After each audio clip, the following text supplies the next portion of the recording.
यदा यदा हि धर्मस्य ग्लानिर्भवति भारत अभ्युत्थानम् अधर्मस्य तदात्मानं सृजाम्यहम् परित्राणाय साधूनां विनाशाय च दुष्कृताम् धर्म संस्थापनार्थाय संभवामि युगे युगे। हरि ओम। यो अनादि अनंत निरुपाधिपदे प्रतिष्ठ कल्याण कृन्नखिल जन्मभृतां वरिष्ठ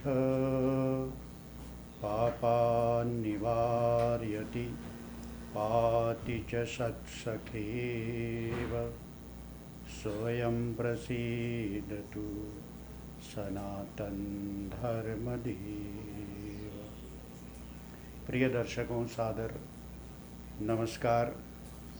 आज पुनः संस्था सनातन धर्म परिषद सूरीनाम की ओर से यह संदेश उपदेश नामक कार्यक्रम प्रस्तुत है। इसमें धन खर्च करने वाले रूबी मार्क क्वाटावेख, उनके मालिक रुबेन जी, पत्नी, बच्चों के लिए ईश्वर से एक सुखद जीवन की याचना करता हूँ।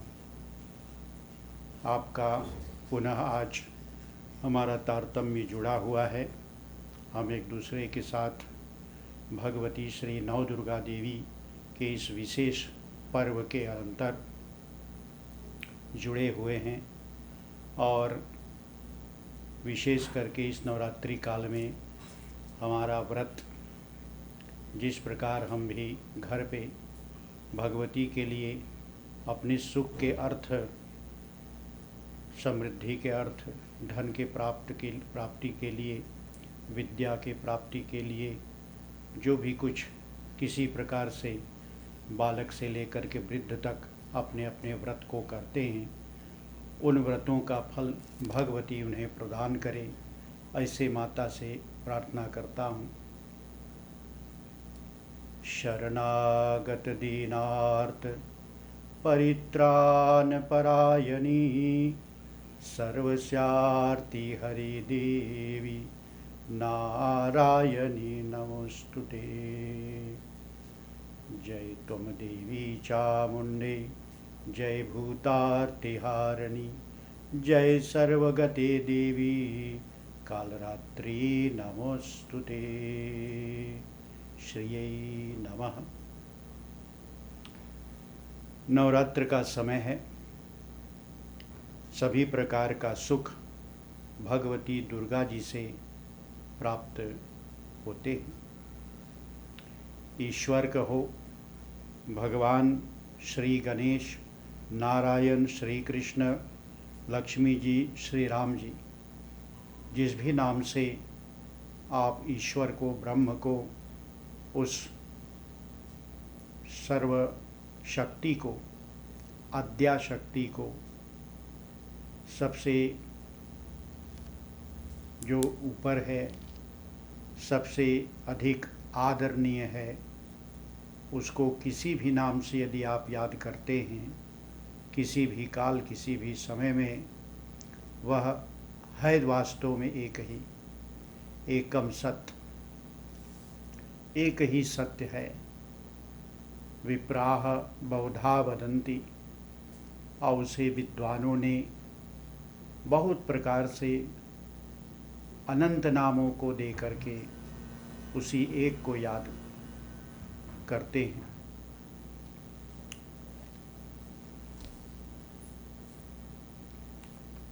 इस प्रकार इष्ट देव, कुलदेव, कालदेव, जिस प्रकार से भी उसे याद किया जाता है, आप उसे याद करिए। आपका इष्ट होता है जिसे आप प्रेम करते हैं, जिससे आप प्यार करते हैं, जिस देव को आप पसंद करते हैं, वह इष्ट देव होता है। और सबके अपने इष्ट देव अलग अलग हैं, पर इसका मतलब ये नहीं कि इष्ट देव का विग्रह, इष्ट देव की मूर्ति सामने हो तभी सर झुकेगा, नहीं। किसी भी में अपने इष्ट को देखो, यह बुद्धिमानी है। यदि राधा जी की मूर्ति है तो उसमें दुर्गा जी का दर्शन कर लेना ही बुद्धिमानी है। वही एक ही है, क्योंकि एक ही सत है, एक ही सत है और अनंत नामों से उसे याद किया जाता है। कुलदेव होता है और काल देव होता है। तो अपने कुल के देवता, काल के देवता, जिसको भी जैसे आप याद करते हैं वह निश्चय ही आपके लिए, आपके परिवार के लिए, समाज के लिए सुख समृद्धि हेतु, सबके कल्याण अर्थ उसी इष्ट देव या कुल देव के द्वारा आपका कल्याण होता है। अतः आज नवरात्रि में कालदेव श्री दुर्गा भगवती है। इष्ट देव, कुलदेव, कालदेव, अर्थात किस किस विशेष समय में कौन कौन देवता होते हैं। तो जैसे महाशिवरात्रि में शिव जी कालदेव होते हैं, ऐसे इस नवरात्रि काल में कालदेव अर्थात समय, जो समय चल रहा है, जो पर्व चल रहा है, जिस त्योहार को हम मना रहे हैं, वह भगवती दुर्गा देवी के पर्व है। तो धन के जो इच्छुक हों, जिसे धन चाहिए, वह श्री लक्ष्मी जी की आराधना करें। विद्या के इच्छुक हों, जिसे विद्या चाहिए, तो विद्या किसे नहीं चाहिए, कब नहीं चाहिए, विद्या हमेशा और सबको चाहिए। वह सरस्वती जी की आराधना करें, सरस्वती जी को मनाएं, सरस्वती की पूजा करें, सरस्वती की स्तुति करें, सरस्वती के मंत्रों को जप करें और सरस्वती को प्रसन्न करने का प्रयास करें।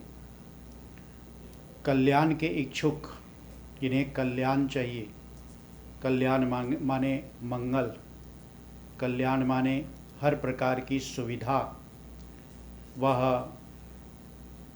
भद्र अर्थात कल्याण भद्रकाली की पूजा करें, भद्रकाली की आराधना करें, भद्रकाली की स्तुति करें, भद्रकाली को अर्घ्य दें, भद्रकाली के मंत्र को जप करें।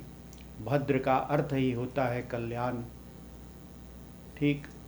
तो भद्रकाली इसके देवता हैं।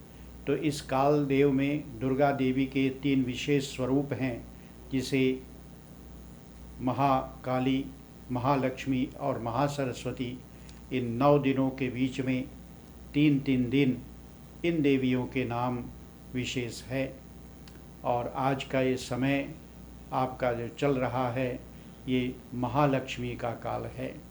तो महालक्ष्मी की पूजा अर्थात धन के इच्छुक उस महालक्ष्मी की पूजा करें, उनकी आराधना करें, तो निश्चय ही इस नवरात्रि काल में भगवती बहुत ही शीघ्र प्रसन्न हो जाती है और वह प्रसन्न हो करके अपने इस त्यौहार में उस भक्त के प्रति वरदात्री होती हैं, अर्थात वरदान देने वाली होती है। तो जिस भी इच्छा से, इसका ये मतलब नहीं है कि प्रारंभ के 3 दिनों में या बीच वाले 3 दिनों में या अंत वाले 3 दिनों में मैं अगोर लूँ, मैं प्रतीक्षा कर लूँ जब महालक्ष्मी के 3 दिन होंगे तभी पूजा करके महालक्ष्मी को प्रसन्न करके और धन की इच्छा प्रकट करूं। नहीं, किसी भी 9 दिन के बीच में किसी भी काल में ऐसा हो सकता है। हर काल में, जैसे नदी का जल, यदि नदी जहाँ से शुरू होती है उस प्रारंभ के स्थान से पानी ले लो, बीच में से ले लो या अंत में से ले लो, उसी नदी का जल है। तो इसलिए इसी प्रकार ये तीनों देवियाँ जो विशेष हैं, 3 दिनों के लिए ये तीनों देवियाँ हर स्थान पे अर्थात नवरात्रि काल में सर्वत्र अपनी पूर्ण शक्ति के साथ अपने भक्तों के प्रति निश्चय ही वरदात्री होती हैं। इसी तरह से जो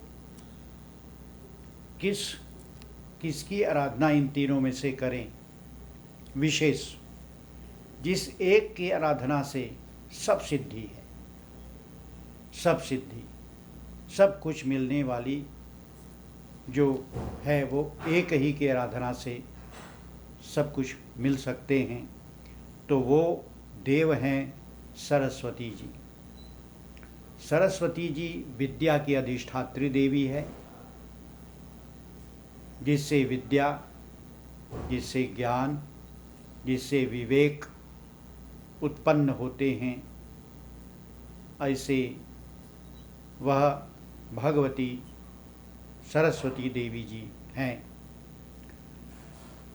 सरस्वती जी के आराधना से जो धन प्राप्त होता है उसे विद्या धन कहते हैं। विद्या धन तो धन पुत्र धन है, संपत्ति भूमि धन है, फिर रत्न धन है, फिर विद्या धन है, फिर पारिवारिक धन है, फिर रुपया धन है। तो धन विस्तृत अनेक धन है, और अनेक धनों में जो सर्व उत्तम धन है उसे विद्या कहते हैं। विद्या धन कहते हैं कि न चौर्य हार्यम, बोले चोर इसे नहीं चुरा सकता। कोई भी धन आपके पास में है तो शंका रहती है कि कहीं चोर इसका हरण न कर ले जाए, चोर इसे चुरा न ले जाए, मुझसे छीन करके कोई ले ना जाए। तो सब धन छीने जा सकते हैं पर विद्या धन नहीं। जिसके पास विद्या धन है और विद्या धन पा रहा है तो कभी शंका में नहीं पड़ता कि कोई चुरा न ले, रात को जाग जाग करके विद्या की रक्षा करें, ऐसी बात नहीं। न चौर्य हार्यम न च राज्य हार्यम, और ना ही राजा इस पर कर लगाता है, बलास्टिंग भी इस पर नहीं लगता, कितनी भी विद्या क्यों ना हो, और ना राजा ही इसे ले सकता है, अपने अधीन कर सकता है। न राज्य हार्यम न भ्रातृभाज्यम, और ना ही आंदेल में इसे बांटा जा सकता है या किसी और का आंदेल इसमें है, नहीं, किसी से विभाजित नहीं किया जाता। ये विद्या धन नहीं बंटने वाला है। और न च भारकारी, और इसे ढोने के लिए ताकत शक्ति की ज़रूरत नहीं है, गाड़ी में लाद करके इसे ढो करके ले चलें, ऐसी भी बात नहीं है। ये भारकारी भी नहीं है, गढ़ू भी नहीं है, विद्या है, हल्की सी विद्या है। और कहते हैं कि इस विद्या को जो प्राप्त कर लेता है तो ये कौन सा धन है, तो बोले विद्या धनम सर्वधन प्रधानम। जो भी धन संसार का है उनमें सब में विद्या धन सबसे प्रधान है, सबसे ऊपर है।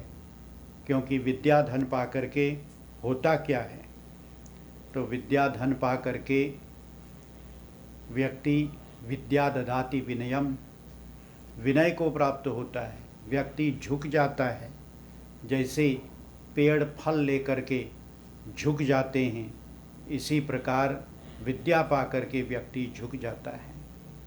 जो नहीं झुकता, जो बिल्कुल गर्व में, दर्प में, अभिमान में चूर रहता है कि मैं बहुत कुछ जानता हूँ, तो उसे विद्या अभी नहीं मिली।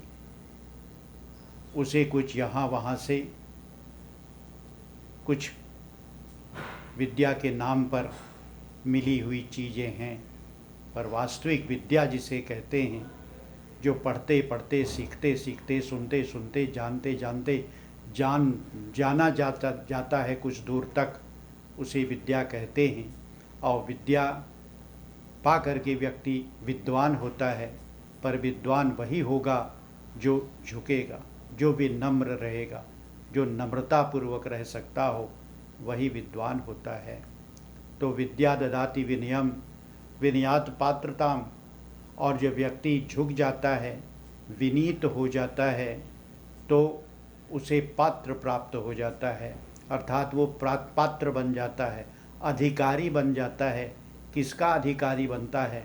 मान का अधिकारी बनता है, यश का अधिकारी बनता है, कीर्ति का अधिकारी बनता है, नाम का अधिकारी बनता है, इज्जत का अधिकारी बनता है। तो इस प्रकार पात्रताम अर्थात वो अधिकारी बन जाता है, और उस अधिकारी की बातों को व्यक्ति फिर धीरे धीरे मानने लगते हैं और कोशिश करते हैं कि उसके अनुसार हम भी आगे चल सकें, हमें भी यह विद्या प्राप्त हो।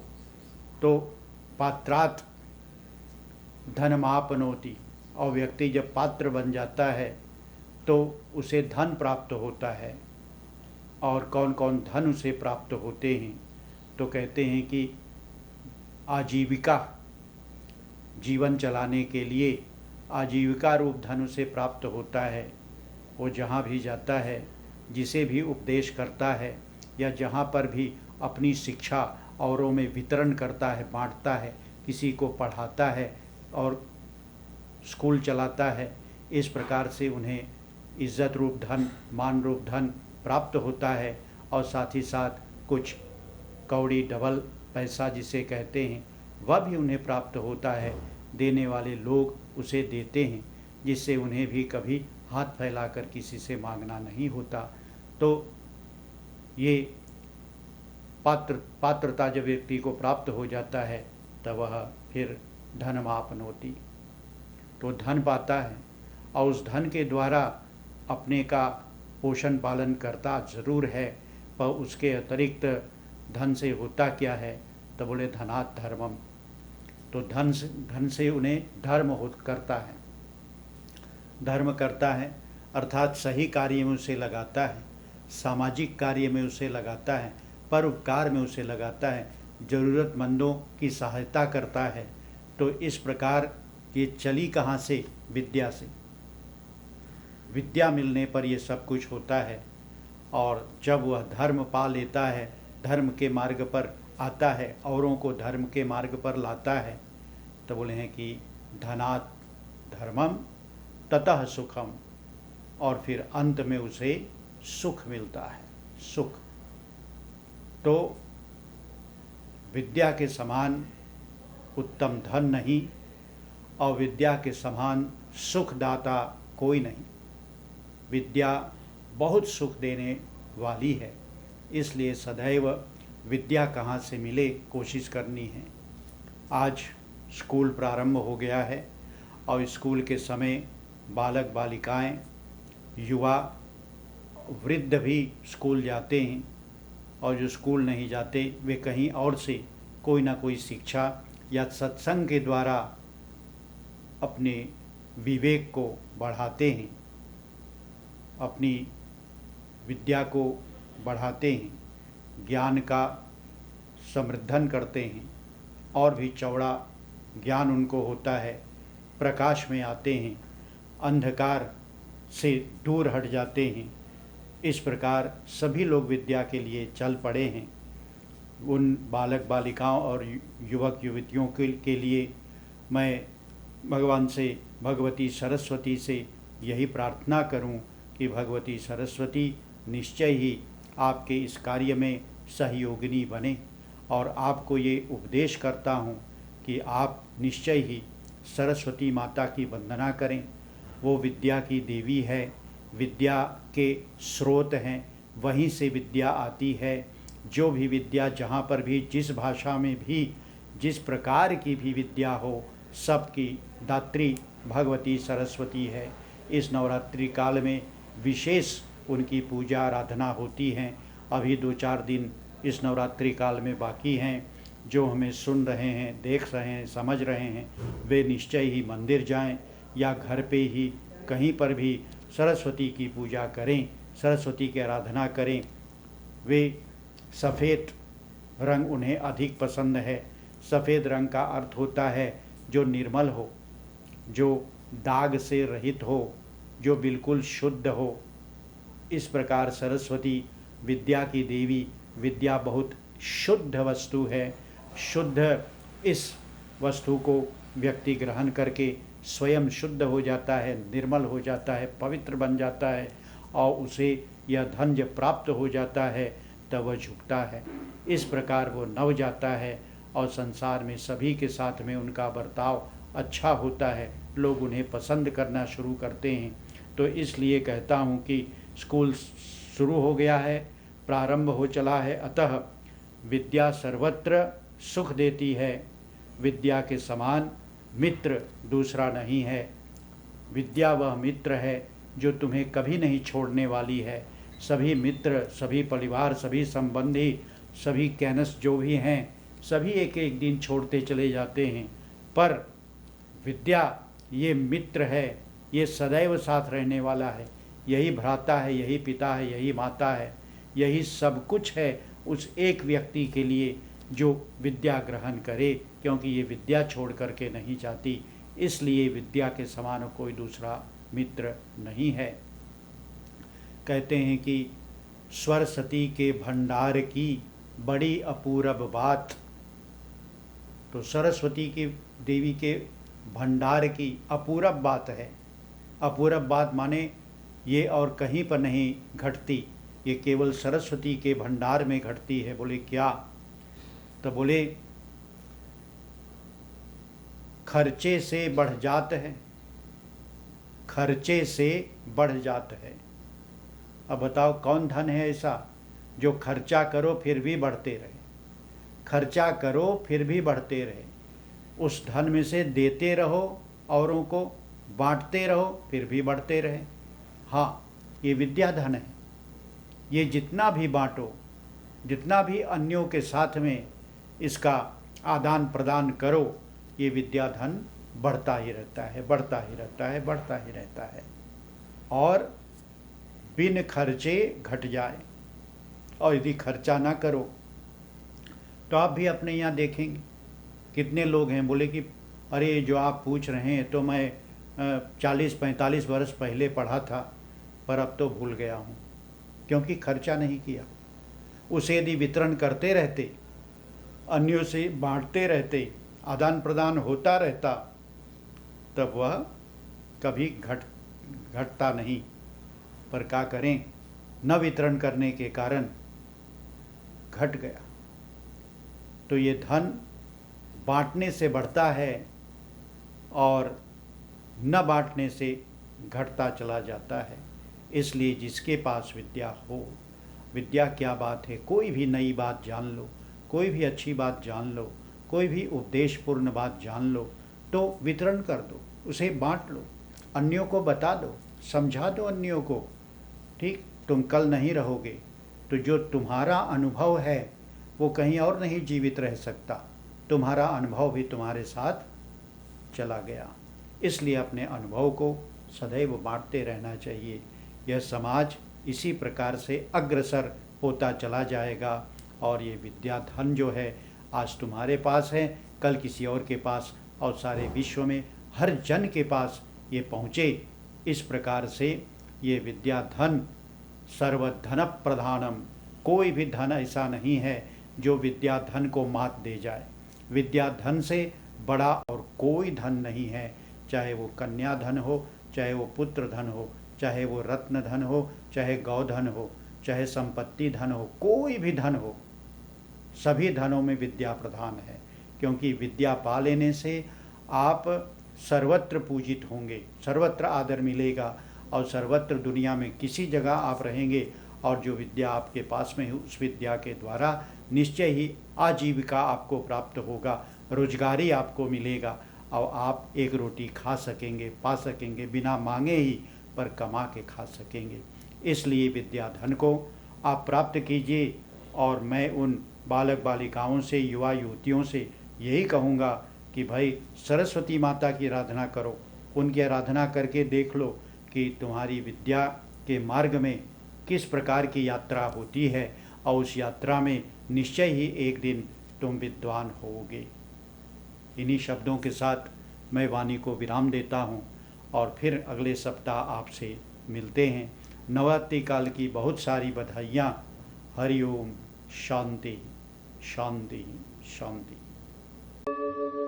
यदा यदा हि धर्मस्य ग्लानिर्भवति भारत अभ्युत्थानम् अधर्मस्य तदात्मानं सृजाम्यहम् परित्राणाय साधूनां विनाशाय च दुष्कृतां धर्म संस्थापनार्थाय